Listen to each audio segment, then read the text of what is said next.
Hai korang, sekarang ni kita berada di Kampung Parit Haji Saleh Ros, Parit Aja. Dan Alhamdulillah kita ada sebuah rumah yang dah pun siap sepenuhnya dan kita akan serahkan kunci kepada tuan rumah. Nak tahu tak, rumah ni berkeluasan 520 kaki persegi dan rumah ni mempunyai 2 bilik dan 1 tandas.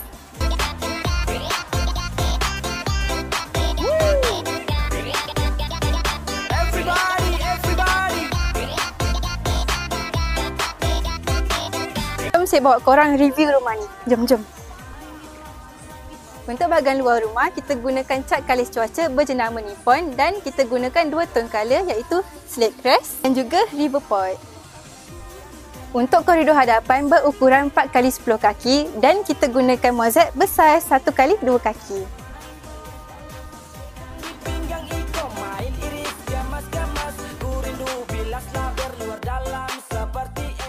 Jom saya bawa korang review bahagian dalam pula. Okey, jom kita masuk. Untuk ruang tamu ni berukuran 16x10 kaki.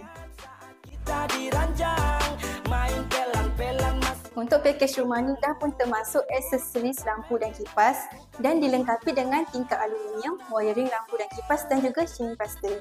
Dan rumah ni kita berikan dengan mozaik bersaiz 16 inci di setiap ruangan. Okey, jom kita tengok bilik yang pertama. Untuk bilik ni berukuran 8x10 kaki. Okey, untuk bilik yang kedua pula berukuran 12x10 kaki. Okey, untuk tandas berukuran 4x6 kaki dan kita gunakan mozaik besar 1x2 kaki. Untuk bahagian dapur berukuran 8x10 kaki dan kita berikan sinki stainless steel.